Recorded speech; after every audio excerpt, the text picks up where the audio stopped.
Okay, kids, welcome to Dead Kobe's lab. I feel like Uncle Doug. I've got an old amp that's tweed. This is a Gibson GA-5T. It's got tremolo. That's my notes from the music shop. It's here because it hums and it's missing a screw. It's got a 8-inch round speaker in there and a weird tube complement, but it's an old amp, it's tweed, it's dirty, and it hums. Well, we pretty much know what the humming is, so let's dig in and see what we got. Okay, so the rumor's true, no two Gibsons are alike. This is supposed to be a GA-5T actually, with the tremolo, and physically it resembles my reissue. Circuit-wise, that doesn't look anything like the GA-5T that sits over in the corner, which is my brown one from the 60s, completely different tube complement. But if it's humming, we got filter caps here. We got a 3-section, which is a 20-10-10, and then we got another 10 in that one, and there's our death capacitor. Got a couple other ones here. Our black film capacitors. You know, some people like those to see them replaced. You know, the yellow ones definitely were paper. Those might be film. I don't know. If it's not shorted, I probably don't want to go after it. And then we got two other little electrolytics. I think those are 20 microfarad, but like 6 volt, something like that. Weird.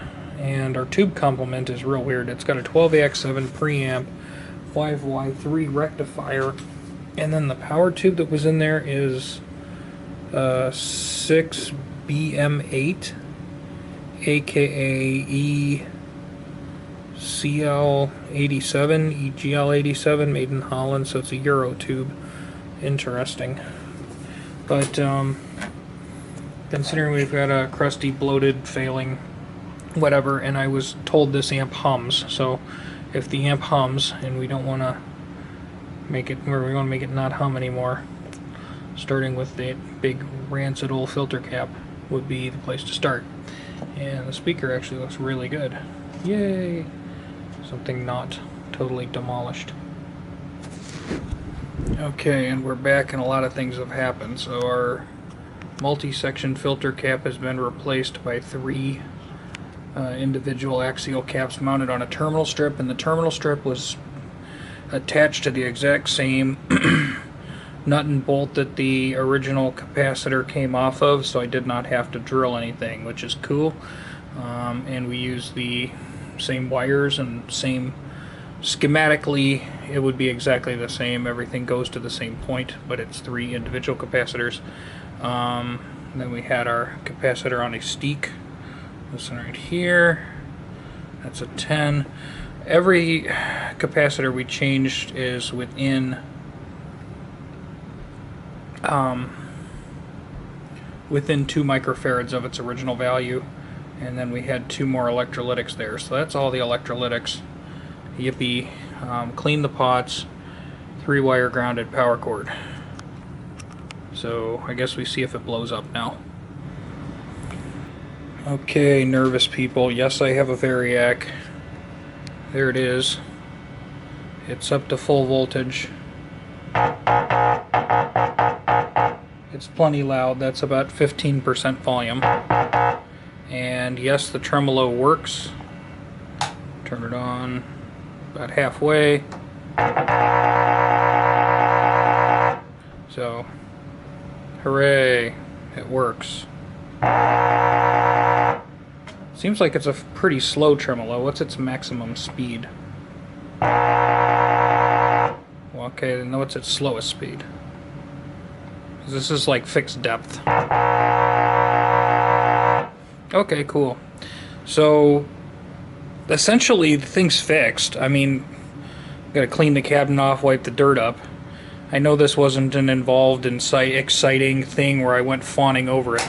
But for fun, for you people who love to care about this, the transformer says 99, hold on, It says 9966203. So 996 manufacturer code, and then 6 being the year, maybe 1956. It's a guess. You guys know, and I'm sure your favorite YouTuber knows, because your favorite YouTuber would have done this different than I did, and you're going to fill the comment section telling me all the ways that I could have done better, and I should watch some other famous YouTubers' videos so I learn how to do this and I stop doing it the way I do it. But, okay, cool. Okay, so we're all back together now. I did give it a wash, but these rust stains or whatever they are, they're here to stay. So, looks a little crusty. I believe that speaker originally had a Jensen special design sticker on it. The amp is on, and it's not humming, so as long as sound comes out of it and the tremolo works, it's done.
Seems to do better with the neck pickup on this particular guitar is pretty hot, so it actually seems to like the bridge pickup a little better.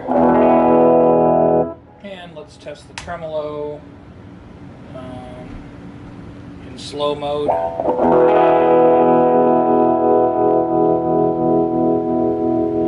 And in fast mode.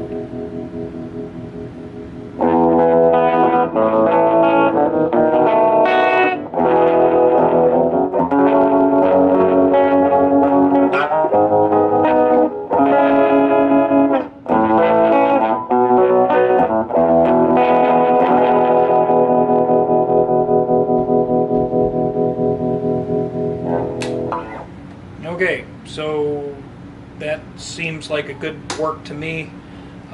Sounds fine. You know, this one has more bass than some of the later Gibsons, so I mean the tone sounds fine for a little 8-inch speaker. Tremolo works and it's not humming, so we're not going to go into deep analysis on this and try to, you know, make it sound like the world's most ideal amp, because that's not what I'm contracted to do. This is just something from the music store. I was told it hums a lot, making it unusable, so we replaced the bad filter capacitors and the unsafe power cord with a nice heavy-duty safe power cord, removed the def cap, and installed fresh electrolytic capacitors. So there you go. Further research, it looks like it's kind of weird that this has the blonde grill. It's not what I see in the factory pictures, but this style of Gibson, most of them are like around 1960, but again, seeing the numbers on the transformer and stuff makes me think that this might have been, you know, 59, 60, one of the earlier ones. I don't know. You guys figure it out. Everybody on the internet is smarter than me, and I know how that works.